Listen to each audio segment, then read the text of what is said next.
Good wishes, dear students. In today's class, we will see about the second compound of carbon, namely carbon dioxide. It occurs in a free state as well as in the combined state. Constituent of carbon dioxide in the air is 0.03%. It's also found in the rocks of calcium carbonate and magnesium carbonate. There are three preparations. As usual, the first one, industrial method of preparation, carbon monoxide. When you treat with oxygen, we get carbon dioxide. The enthalpy of the reaction is 394 kilojoules per mole inverse. The second preparation, calcination. Now this method you have learnt it in chapter metallurgy. That is roasting the ore in the absence of absence of oxygen. So ore of calcium carbonate, when you heat in the absence of oxygen, we get metal oxide along with the carbon dioxide. Here the metal is of calcium, so you get a calcium oxide and carbon dioxide. The third one, laboratory preparation, calcium carbonate. When you treat with a dilute HCl, we get calcium chloride, water and carbon dioxide. So these are the three preparations in terms of the carbon dioxide. Moving on to the properties. It's a colorless. The critical temperature of carbon dioxide is 31 degrees Celsius. Now you know very well what's the meaning of critical temperature. The temperature at which it can be converted into liquid. So it's called as a critical temperature of carbon dioxide is 31 degrees Celsius. Non-flammable. The density is heavier. So it's a heavier than air. They are very stable compound.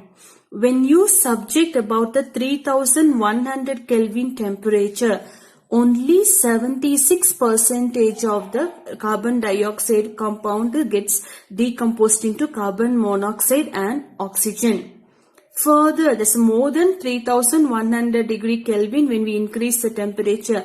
That is further when we increase the temperature, we get carbon and oxygen. So when the temperature is about 3100 Kelvin, we get carbon monoxide and oxygen. Further, when the temperature is increased, we get carbon and oxygen. Hence, we call carbon dioxide as a very stable compound. Reducing behavior of carbon dioxide. Carbon dioxide, when we treat with magnesium, we get a metal oxide here again. So, magnesium oxide and carbon. Here the temperature should be at highest temperature, elevated temperature. The second question, important one, water-gas equilibrium. So far, under the compounds of carbon only, you have learned the terms producer gas, synthetic gas or a syngas, phosgene. So the next important term will be Fischer-Tropsch synthesis. You have learned water-gas equilibrium. It's nothing.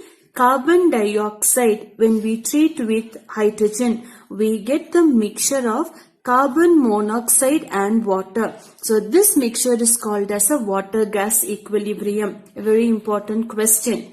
Now moving on to acidic behavior of carbon dioxide. So aqueous solution of carbon dioxide is slightly acidic. We know you know very well what's the meaning of acidic. When it releases protons in the solution, it's called as acidic in nature.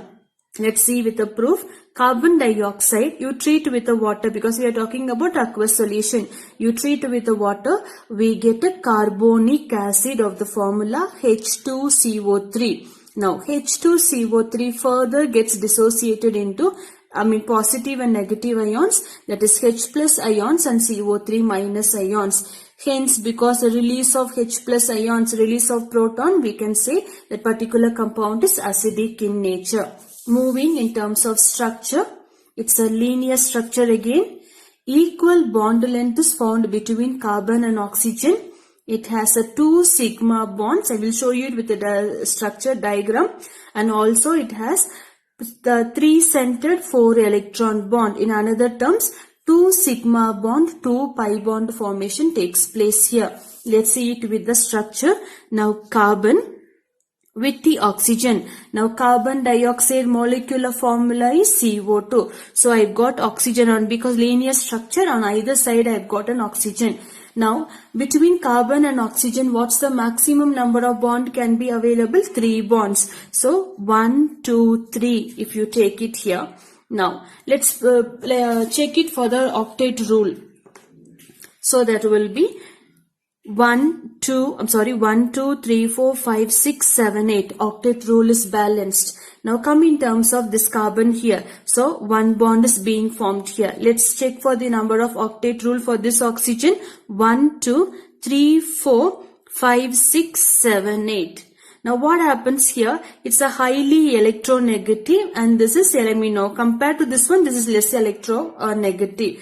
So here the one pair of electron is being shared here. So the other resonate, this is also resonating structure. So the other possible structure will be oxygen, carbon and oxygen. So now if the electron pairs is being shared here, how many bonds I will have here? 2 bonds. As a result, this bond will move out here. When this one is sharing, this one will move out here.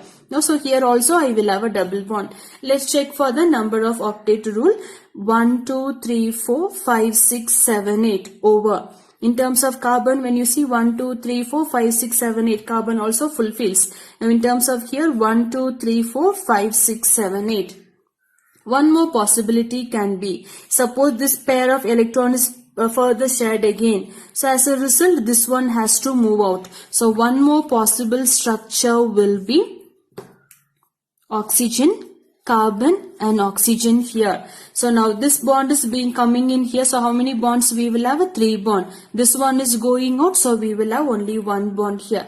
Check in for the octet rule. 1, 2, 3, 4, 5, 6, 7, 8 completed. For this carbon 1, 2, 3, 4, 5, 6, 7, 8 completed. Octet rule is fulfilled. Now for this carbon only 2. So 3, 4, 5, 6, 7, 8. So in this case this is highly electronegative compared to this oxygen. Now, so point number, it's a linear structure, you understand. Second one, equal bond distance. So the distance, bond distance between this carbon and oxygen and this carbon, carbon and oxygen will be of same. It has a 2 sigma bonds. Now we are not talking about these two. Let's look for a balanced number of bonds between them. So this is of sigma bond. Here also sigma bond. You have learned it in standard 11. And this is a pi bond formation. So how many sigma bonds are there? It has a 2 sigma bonds. Also, it has a 3-centered 4 electron bond. In another term, what shall we call it as a 2 by pi bond? How do we get a pi bond here? The lower bonds are sigma bond, the upper bonds are pi bond. Now, when we explain in terms of 3-centered and 4 electron, how many, if you watch the diborane structure, you will understand the meaning of centered and electron. So, oxygen is the first center, second center and 3 centered. So, how many centers are there? 3 centers are there for the formation of structure of carbon dioxide. How many electrons are being shared? Leave about the sigma bond formation. Pi bond, when you consider 1 electron here, 1 electron here, 1 electron here and 1 electron here. So this is also called as a 3-centered 4 electron bond. Thank you.